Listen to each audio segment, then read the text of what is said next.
Ácidos y bases.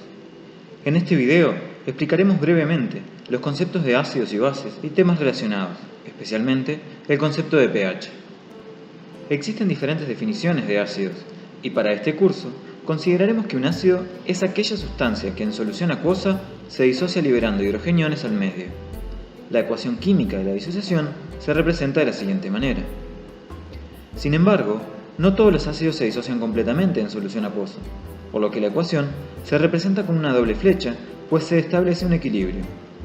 Los ácidos que se disocian completamente son denominados ácidos fuertes, como es el ejemplo del ácido clorhídrico, mientras que los que generan un equilibrio son llamados ácidos débiles, y un ejemplo de estos es el ácido acético.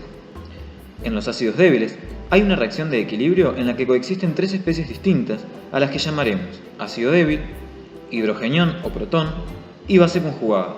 Sobre esta última retomaremos más adelante. Estas tres especies se encuentran en una proporción determinada a la que llamaremos constante de acidez y se define según la siguiente ecuación. Las bases son aquellas sustancias que liberan hidroxilos en un medio acuoso, como es el ejemplo de los hidróxidos. Otro concepto o definición de base que trabajaremos en el curso será el de aquellas sustancias capaces de aceptar un protón del medio en solución acuosa. En ese caso, prestaremos especial atención en la analogía que hay con los ácidos débiles. En ese caso, se tratan de bases que se encuentran en un equilibrio en el que coexisten tres especies, la base débil, el protón y el ácido conjugado. Como se darán cuenta, de manera análoga a los ácidos, podemos encontrar bases fuertes, como es el primer caso, y bases débiles en las que se establece un equilibrio. Asimismo, para las bases débiles existe una constante de alcalinidad que se define de la siguiente manera. La concentración de hidrogeniones en sistemas biológicos es de gran importancia en cuanto interviene en procesos tan diversos como la digestión gástrica, el transporte de oxígeno, el metabolismo celular, entre otros. Entonces, pequeñas variaciones en la concentración de hidrogeniones pueden afectar estos y otros procesos biológicos. Por lo tanto, es de gran interés conocer la concentración de hidrogeniones en distintos sistemas, que en el caso de los seres humanos suele ser muy pequeña. Entonces veamos cómo determinar la concentración de hidrogeniones en esos casos. Un ejemplo relevante es la concentración que hay en sangre, cuyo valor es de 3,98 por 10 a la menos 8 molar, o es lo mismo, 0,0000000398 molar. Como expresar la concentración con estos números resulta engorroso, se suele emplear la función menos logaritmo de la concentración de hidrogeniones, lo que define un nuevo término para nosotros, es el pH. Entonces, usando esta definición, diremos que el pH de la sangre es de 7,4. Cabe destacar también que la función menos logaritmo no solo se utiliza para la concentración de hidrogeniones, sino también para la de hidroxilos o para constantes de acidez y alcalinidad, generándose así los términos pOH, pKa y pKb. El pH entonces es un fiel reflejo de la concentración de hidrogeniones y se presenta en una escala que va del 0 al 14, siendo una solución de pH 0 la más ácida, es decir, con mayor concentración de hidrogeniones, y una solución de pH 14 la de menor concentración de hidrogeniones. Los límites 0 y 14 no son números arbitrarios, sino que derivan de la ionización del agua y su constante de equilibrio. Este tema requiere mayor detenimiento, por lo que recomendamos leer la bibliografía del curso previo a la discusión en el taller de biología. De aquí también se desprende una propiedad que se cumple en toda solución acuosa, y es que la suma del pH y el pOH es 14. Esta propiedad es muy útil para el cálculo de concentración de hidrogeniones y concentración de hidroxilos en distintos casos. Pondremos ahora un ejemplo sencillo de cálculo de pH. ¿Cuál es el pH de una solución de ácido clorhídrico cuya concentración es de 5 por 10 a la menos 4 molar? Primero que nada, se debe escribir la ecuación química de la reacción que queremos estudiar. En este caso, se trata de un ácido fuerte que libera un protón. Por lo tanto, el ácido clorhídrico se disocia completamente en hidrogeniones y cloruros. Luego, notaremos que la estequiometría de la reacción entre el ácido y el protón es de 1 a 1, por lo que la concentración del ácido y la concentración de hidrogeniones son iguales en solución. Entonces, podremos calcular el pH como el menos logaritmo de 5 por 10 a la menos 4, resultando así en un valor de pH de 3,3.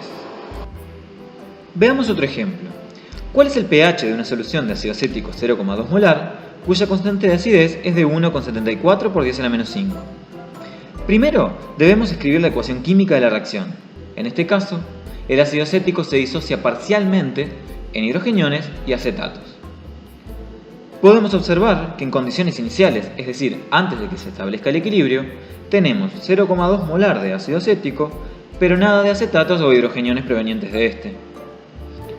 Luego, cuando se establece el equilibrio, tenemos disociación parcial del ácido acético, obteniendo las mismas cantidades de hidrogeniones y de acetato. Esta cantidad es desconocida y llamaremos X. El ácido acético remanente que tenemos ahora será menor al inicial y corresponde a 0,2 molar menos la cantidad que se disoció, es decir, 0,2 menos X. Para determinar el valor de X, podemos utilizar la fórmula de constante de acidez que vimos previamente, y sustituyendo los valores de la concentración de hidrogeniones y acetato por X, podremos obtener una ecuación de segundo grado. Una vez resuelta esta ecuación de segundo grado, obtendremos el valor de la concentración de hidrogeniones, con la cual podremos calcular el pH. Para este caso, el valor de pH es de 2,2. El último ejemplo que veremos será el del cálculo de pH de una solución de ácido acético 0,2 molar, pero que también incluye acetato de sodio 0,1 molar. Entonces, contamos con el valor inicial de concentración de ácido acético y de la concentración del acetato. Para estos casos, es muy útil emplear una nueva ecuación, la ecuación de Henderson y Hasselbalch. Explicaremos ahora brevemente de dónde deriva la ecuación de Henderson y Hasselbalch. Esta ecuación surge a partir de la definición de la constante de acidez.